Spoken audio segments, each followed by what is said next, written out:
1, 2, 3, come on.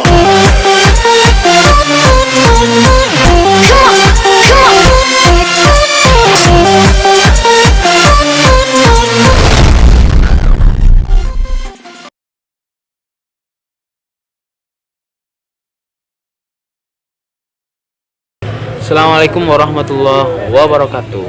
Teman-teman, mungkin beberapa orang akan bertanya dan berpikir ketika dia kuliah dia akan dapat kerja apa. Itu kan kebanyakan, saya kuliah ini saya dapat kerja ini. Tapi realita tidak seindah ekspektasi. Nyatanya orang yang kuliah di komunikasi bisa jadi orang berbisnis. Orang yang kuliah bisnis bisa jadi orang olahraga dan lain sebagainya. Jadi ada mix gitu ya. Ada kayak jalannya sendiri-sendiri. Tapi kalau teman-teman pertimbangkan, kemudian rencanakan sesuai minat teman-teman, insya Allah itu nggak akan terjadi. Misalnya kuliah di komunikasi jadi kuli bangunan, nah itu nggak akan terjadi kalau teman-teman benar-benar merencanakan sematang-matangnya. Jadi kalau berbicara tentang prospek komunikasi penyiaran Islam, itu kita berbicara tentang dua hal. Yang pertama adalah linear dan non-linear. Nah, non-linear itu yang kayak tadi tuh, yang di luar nalar kita, di luar kemampuan kita ya.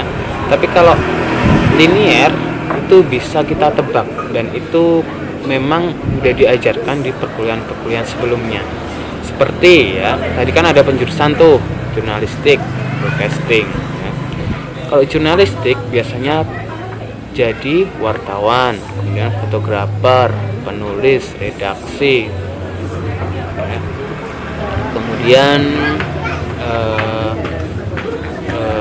berita, pimpinan redaksi dan lain sebagainya. Nah, kalau broadcasting itu bisa operator kamera, kemudian host, kemudian pembawa acara, reporter dan lain sebagainya. Nah, kalau radio itu bisa penyiar, bisa operator, bisa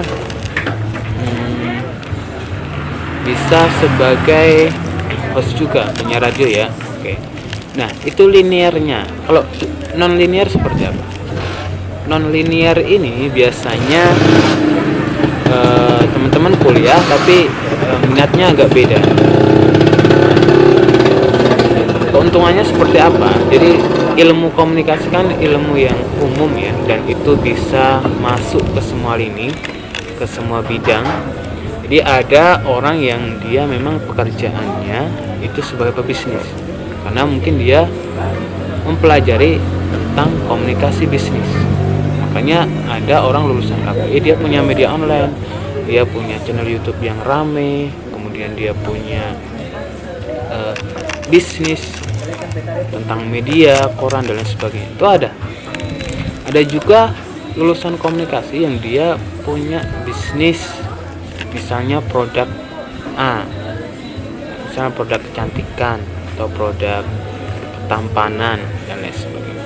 Nah, karena dia mungkin hobinya di fashion atau kosmetik, dan dia mempelajari ilmu komunikasi untuk mengembangkan bisnis atau usahanya tersebut, itu nggak masalah. Jadi dalam kuliah kita nggak harus kerja sama orang lain, nggak harus juga jadi PNS, nggak harus kerja jadi pegawai kantoran. Kalau kita punya hobi, kita bisa istilahnya menyambungkan ilmu yang telah kita timba di dunia perkuliahan. Jadi secara garis besar seperti itu gambaran prospek kerja komunikasi dan penyiaran Islam. Saya sendiri saat ini bekerja sebagai digital marketer ya. Jadi di bidang saya adalah SEO, Search Engine Optimization. Saya awalnya dari jurnalistik.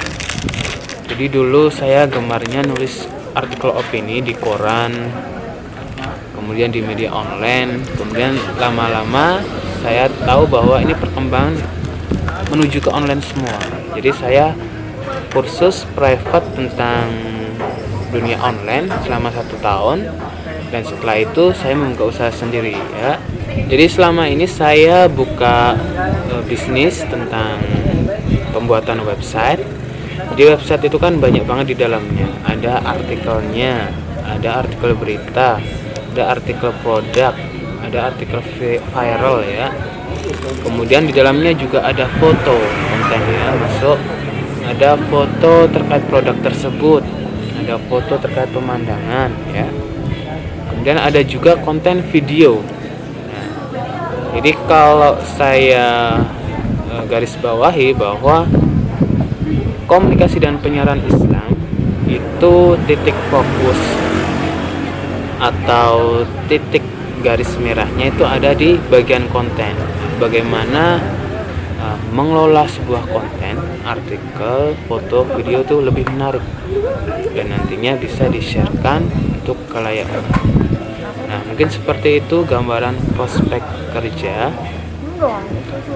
jurusan komunikasi dan penyiaran Islam.